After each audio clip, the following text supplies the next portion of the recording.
Hello बच्चों, आज मैं आप लोगों को क्लास 6 की जो आपके पास न्यू एनसीईआरटी की बुक है ना, उसमें हमने अपना chapter number 8 playing with construction start कर रखा है। तो आज की क्लास में मैं आप लोगों को एन एक्सप्लोरेशन इन रेक्टेंगल्स ये एक नया टॉपिक सिखाने वाली हूँ। उससे ऊपर के जितने टॉपिक्स थे वो ऑलरेडी चैनल पे अपलोड है, आप वहाँ से उन्हें कर सकते हैं।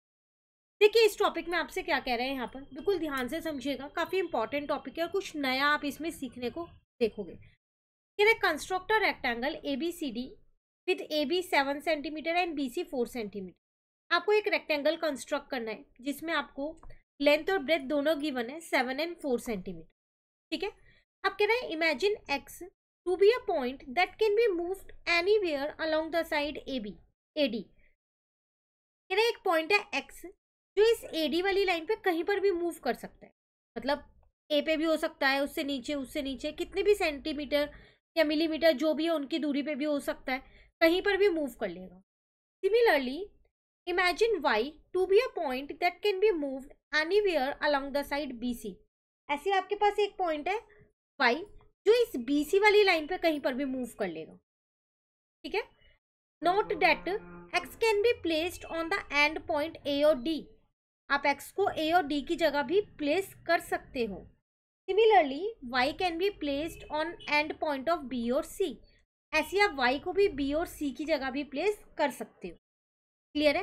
अब आपसे इसमें क्या समझाने की कोशिश कर रहा है ये हम आगे जानेंगे। यहाँ पर तो हटा देते हैं फिलहाल। देखो अब क्या कह रहा है आपसे, at which position will the point x and y be at their closest? When do you think they will be farthest? What does your intuition say? Discuss with your classmate। कह रहे किस पॉइंट पे x और y जो है वो closest होंगे और किस पॉइंट पे x और y जो है जो फारदेस्ट होंगे, मतलब दूर होंगे। जैसे कि अगर आप यहाँ पर फिगर देखो, आपको ये 4 फिगर्स बना के दे रखी हैं, 4 रेक्टेंगल है जिसमें एक बार आपने x को यहाँ प्लेस किया A से 5 mm की दूरी पे और y को यहाँ प्लेस किया C से 1 सेंटीमीटर की दूरी पे। फिर आपने x को यहाँ प्लेस कर दिया 1 सेंटीमीटर की दूरी पे और B से y को प्लेस किया 2 सेंटीमीटर की दूरी पे। ठीक है, फिर आपने क्या किया, x को D की जगह ही प्लेस कर दिया और y को B की जगह प्लेस कर दिया।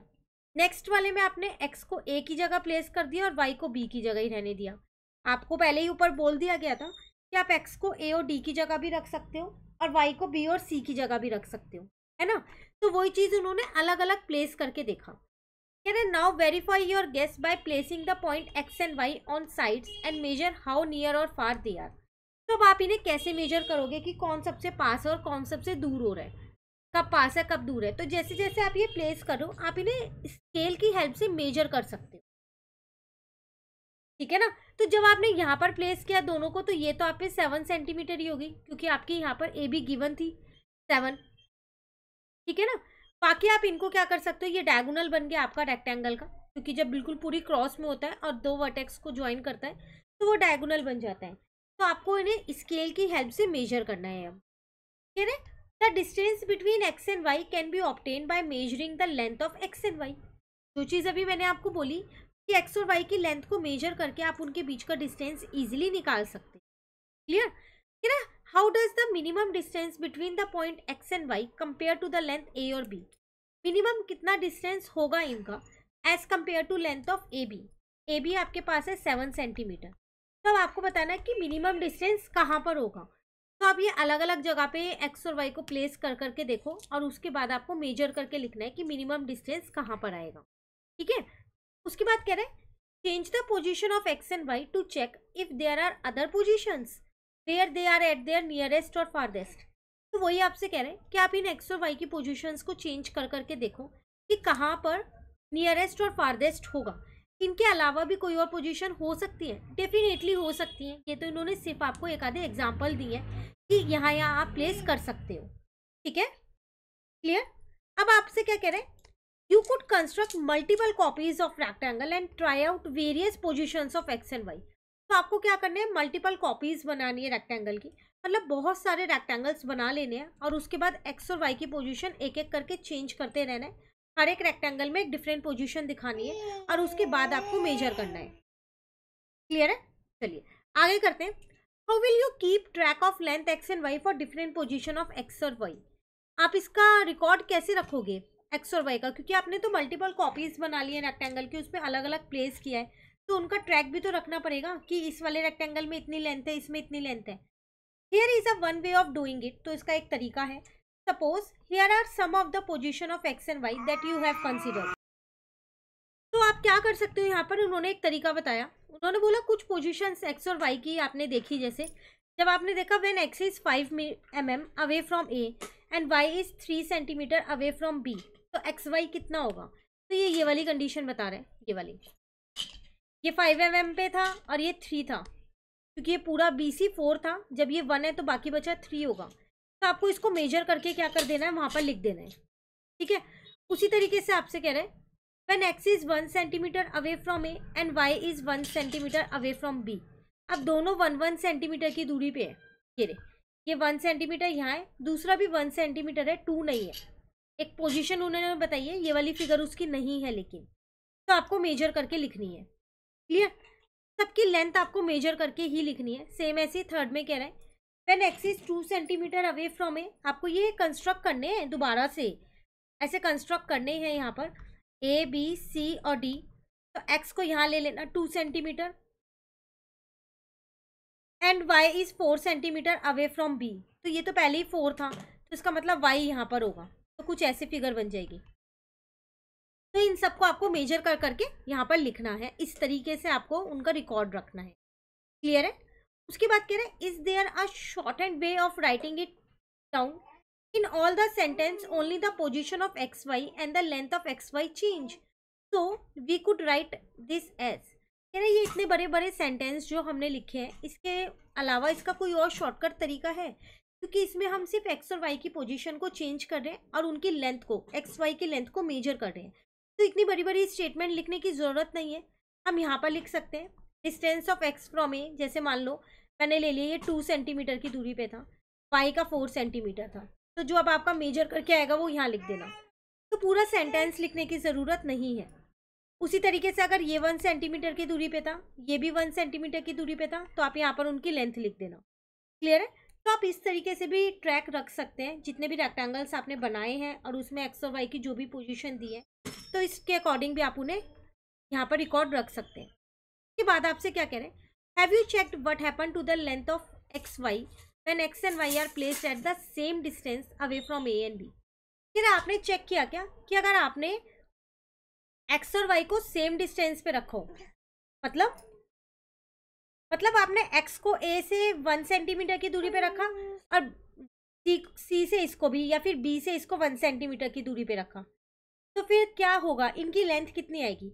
तो मैं आपको एक चीज़ क्लियर कर दूं, यहाँ जब आप इन्हें सेम डिस्टेंस पे रखोगे ना, तो इनकी लेंथ जितनी ए बी की लेंथ है ना उतनी ही आएगी, सेम आएगी।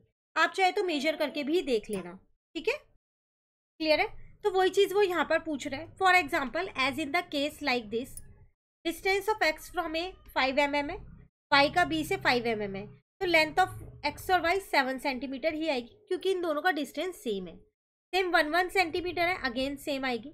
यहाँ पर भी डिस्टेंस सेम है 1 सेंटीमीटर 5 mm, तो यहाँ पर भी इनकी लेंथ 7 ही आएगी। आप एक बार मेजर करके ज़रूर देखिएगा कि आपकी भी लेंथ सेम आ रही है या नहीं आ रही है, ठीक है। चलिए आगे करते हैं। नेक्स्ट में आपसे क्या कह रहे हैं, in each of these cases absorb how the length X Y compare to the length to that of A B and the shape of 4 sided figure A B Y X. देखो आपसे कह रहे हैं कि आप कैसे लेंथ को compare करोगे, तो वो बताओ। और दूसरा जो वो 4 साइडेड फिगर बन रही है, मतलब ए बी वाई एक्स, जो कि ये है आपके पास, जैसे इतनी फिगर जो बन रही है, ये फिगर है क्या। देखो ये है तो 4 साइडेड फिगर ही, पर आप इसे रेक्टेंगल नहीं कह सकते हो, है ना। तो जो भी 4 साइडेड फिगर है उन्हें हम सबसे पहले क्या बोलते हैं, क्वाड्रिलेटरल बोलते हैं। तो मैं यहाँ कह सकती हूँ कि ये फिगर मेरे पास क्वाड्रिलेटरल बन रही है। क्लियर है।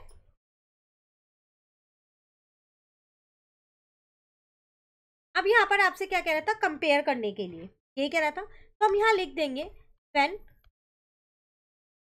x and y are placed at the same distance from a and b। a और b से अगर आप सेम डिस्टेंस पे उन्हें प्लेस करते हो, तो जो उनकी लेंथ होगी वो हमेशा ए बी के इक्वल होगी। तो length of X Y is always equal to length of A B. Clear है? चलिए नेक्स्ट कह रहे हैं how does the farthest distance between X and Y compare with the length of A C और B D. अब अगर मैं अपना रेक्टेंगल एक बार यहाँ पर दोबारा बना लूँ, तो रेक्टेंगल था मेरे पास ये ए बी सी डी। कह रहे कितना क्या फारदेस्ट डिस्टेंस होगा एक्स और वाई का, कंपेयर करें हम लेंथ ए सी से। तो देखो यहाँ पर अगर आप देखो तो मैं अगर अपने एक्स को यहाँ प्लेस कर दूँ और वाई को यहाँ प्लेस कर दूँ तो ये बिल्कुल डायगोनल के ऊपर ही आ जाएगा। तो फिर ये डायगोनल के बराबर ही होगा, क्योंकि सबसे ज़्यादा डिस्टेंस तभी होगा जब आप उन्हें उनके पॉइंट वर्टेक्स पे ही प्लेस करोगे। फारदेस्ट डिस्टेंस सबसे ज़्यादा तभी होगा जब आप डायगोनली प्लेस करोगे। तो आप यहाँ लिख सकते हो